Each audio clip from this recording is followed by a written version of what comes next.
Tree Rollins vs. Danny Ainge. How the fight unfolded. Huge fines, a bite to the finger, and a wild scuffle on the hardwood. This is the real story behind Tree Rollins versus Danny Ainge. But Tree Rollins was way more than just one crazy moment. Standing 7 feet 1 inch tall, Wayne Tree Rollins was one of the most feared defenders in NBA history. For 18 seasons, he blocked shots and changed games. His nickname was the Intimidator. Players knew when Tree was in the paint, they better think twice about driving to the basket. But Tree had another side too. He was a man who kept his promises, even when it took 40 years to keep them. Let me take you back to 1983. The NBA playoffs, Game 3, Boston Celtics versus Atlanta Hawks. The tension was thick. Both teams wanted to win badly. Tree Rollins was doing what he always did, playing tough defense, making life hard for anyone who came near the basket. But on this night, things went too far. Danny Ainge was no pushover. He was a scrappy guard who never backed down from anyone, not even a 7-foot giant like Tree Rollins. The moment happened fast. Tree threw an elbow that caught Danny Ainge right in the head. Ainge was not having it. He tackled the big man. Both players hit the floor hard. What happened next shocked everyone in the arena. As they rolled around on the court, Tree Rollins bit Danny Ainge on his middle finger. The bite was so bad that Ainge needed stitches. The crowd went crazy. Players from both teams rushed over. The refs tried to break it up. When the dust settled, Danny Ainge was ejected from the game.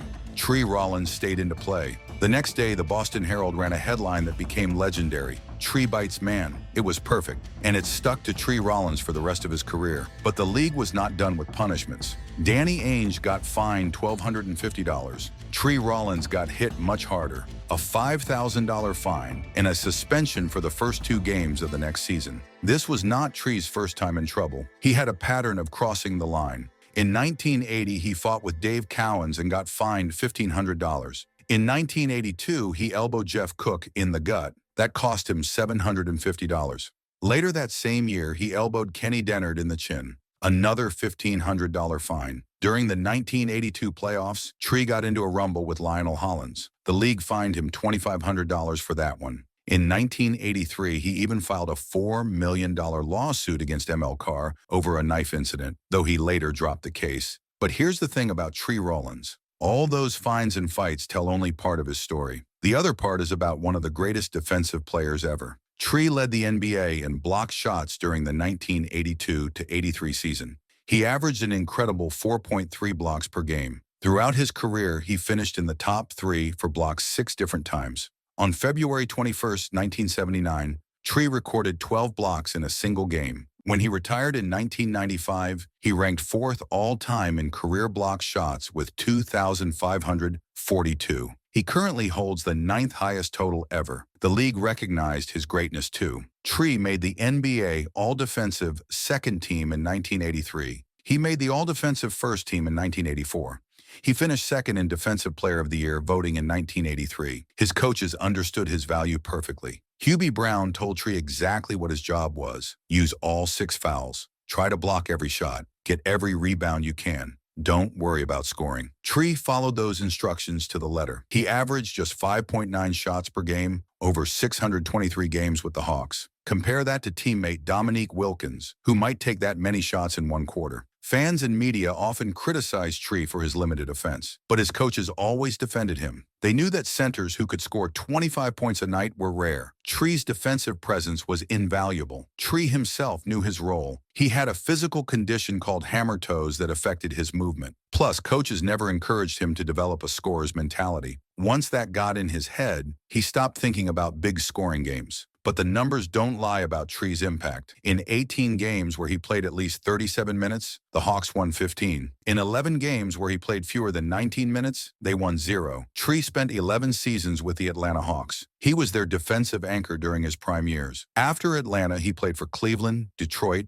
Houston, and Orlando. His college career at Clemson set the foundation for everything. Tree played there from 1973 to 1977. He was the only Clemson player to average a double-double for 4 straight seasons. Only Ralph Sampson and Tim Duncan matched that feat in ACC history. Tree accumulated 450 career blocks at Clemson. Only Ralph Sampson had more in ACC history. His defensive skills were clear from the start. Despite having chances to leave early for the NBA after his sophomore and junior years, Tree stayed at Clemson. He made a promise to his mother to earn his college degree. That promise shaped his entire approach to life. Even when Clemson was put on probation during his junior year, Tree stayed. No national TV games, no postseason play, but he kept his word. On senior night, Clemson retired Tree's number 30 jersey. He was the first athlete in any sport at the university to get that honor. The Atlanta Hawks drafted Tree 14th overall in 1977. It was the first time Clemson had a first-round pick in basketball. His career had one more interesting footnote. During the 1979 to 1980 season, Tree became the last NBA player known to wear Converse Chuck Taylors in a game. When Tree's playing days ended, he moved into coaching. He started as a player coach with Orlando from 1993 to 1999. Then he became an assistant coach with Washington from 1999 to 2000 and Indiana from 2000 to 2000 and 2002. Tree also coached in the WNBA. He was an assistant with the Washington Mystics in 2006. Later, he returned to the WNBA as an assistant with the Chicago Sky from 2013 to 2015. Tree also tried his hand at head coaching. He coached the Greenville Groove in the Development League during 2002 to 2003. The team went 22 to 28, but folded after the season due to money problems. In 2007, Tree became interim head coach of the Washington Mystics. He guided them to a 17-14 record. The team made him permanent head coach in October 2007, but his tenure ended in July 2008 after the Mystics started 8-14. His total record as Mystics head coach was 25-28. At the time, that was the second best in team history. Through all his coaching moves, Tree stayed connected to basketball.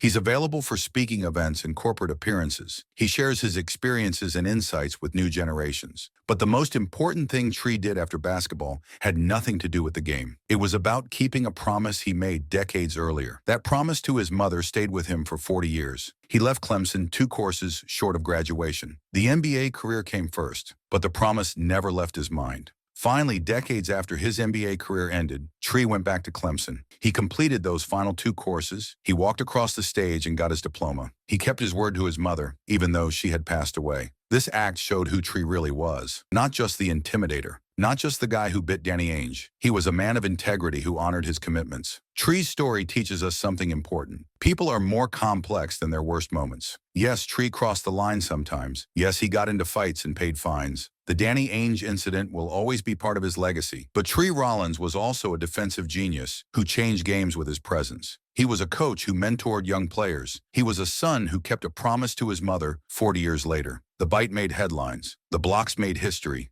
The promise made the man. Tree Rollins stands as a towering figure in basketball, not just because of his 7'1" frame, but because of his complete impact on the game and the lessons his life teaches us about growth and keeping your word. That's the real story of Tree Rollins versus Danny Ainge. One moment of madness in a career full of greatness and personal integrity.